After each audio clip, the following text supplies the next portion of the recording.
Homakini. Good morning, everyone. So I am Shelley Covert. I'm the spokesperson for the Nevada City Rancheria Nisenan tribe. So, permeability, saying yes to the cold winds.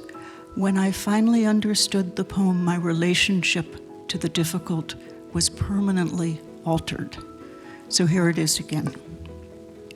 Although the wind blows terribly here, the moonlight also leaks between the roof planks of this ruined house. Yesterday I was so lonely I could barely walk, my friend being mobbed by her grandchildren as we made our way past the farmers' markets, delicata squashes, the last tomatoes. I couldn't think what to buy, came home with nothing but sweet peppers, myriad colors in a single flavor, an elusive, solitary note. I watched her lay her cheek against the downy faces, saying, love, love, love, love. When my mother first came to America, she left behind my father and 3-year-old brother to work in a hospital in Richmond, Virginia, where the only person she knew was the Peace Corps volunteer that stayed with her family when she was just a teenager. Family is a hollow thing, the animal worthwhile. 30 years later, I collect bones, hold them in their fragility, place them in light-filtering spaces in my home to keep them from breaking, to remind myself that I break, that I am a bag of bones, generations bundled and left for vultures, clavicle, femur, tempered in tenderness, where a spine stands straight up, ever looking toward a sun covered in gray, asking for forgiveness and solace. White rabbit, I am one thing, and then I'm something else.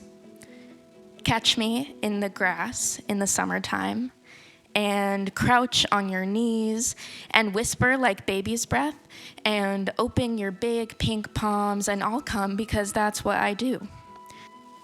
I tell the chef of the house how delicious her food is, and she says back, Nusha Jun, a blessing that goes deep, a giving back of more than just the meal. Nusha Jun. I say it now. Sometimes I just say it in my head because I know the person eating my food doesn't know what it means, but I mean it. It comes without me ever learning it literally. It comes from wanting to keep the gratitude in the open, not shy. Is there something you could say to us in this room today about writing poetry, something long and complicated or pithy and short or somewhere in between, about persevering or some great idea or inspiration to send us home?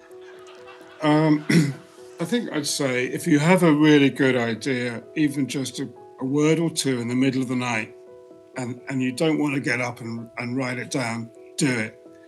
Get up and write it down. That's to keep it short, that's what I'd say. I think that was fabulous. Short and pithy and perfect. Thank you, Sam. That's a very useful one. And Patrick, something we could take with us that would help us along our way as writers. Yeah, I love what Sam said, and I've loved your poetry, Sam. It's been delightful to hear you recite it. I think I'd be curious for all of us, me, everybody, to give some attention to the stories that have shaped your life. And it can be easy to think, oh, well, let me therefore go to the Greek myths or to Gilgamesh or something that feels virtuous. But I suppose I'm interested in the ones that shaped your life rather than the ones that you think should have shaped your life. Today's sermon is that the world is full of light and shadow. You knew that. And that we need the shadow to know who we are in all our broken wholeness. I don't know anything really, but I can bear witness with words that I hope might somehow make the world more lovely and livable. To be a poet is a strange task, and some days I wonder what I'm doing, if I'm up for any other task than this noticing and shaping and being heartbroken again. Please don't tell me. I don't want to know. Please don't tell me. I don't want to know. Chanted over and over with each temptation to think intelligently. Ignore it all may be right for you. Ask your doctor now. Uninsured side effects include heart failure, blood clots, broken bones and joints, arthritis, appendicitis, liver damage, kidney stones and failures, STDs, skin inflammations, itchiness, psoriasis, shingles, possible eye and hearing loss, bleeding, ulcers, bloodstream mishaps, all forms of cancers, nerve attacks, brain malfunctions, dementia, possible death when combined with other over-the-counter drugs.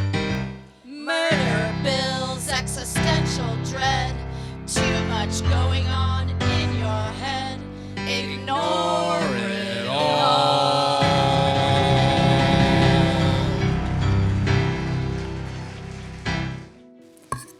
The reserved parking space at the cemetery lot has orange cones in shapes of simple paper party hats.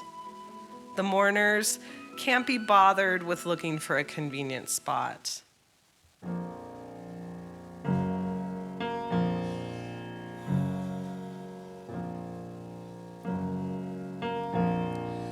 The reserved parking space at the cemetery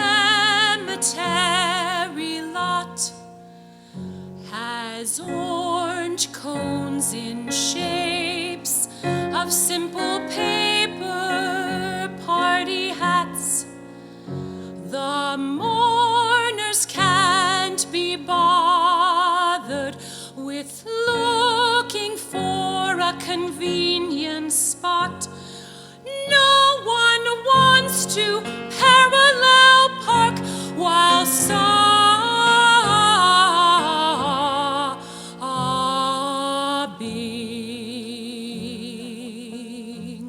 It was hot, his head shone while he offered recipes to the group using words which I couldn't understand, and besides, I was a little tipsy on the dance of the velvety heart rolling in my mouth, pulling me down and down into the oldest countries of my body, where I ate my first fig from the hand of a man who escaped his country by swimming through the night, and maybe never said more than 5 words to me at once, but he gave me figs.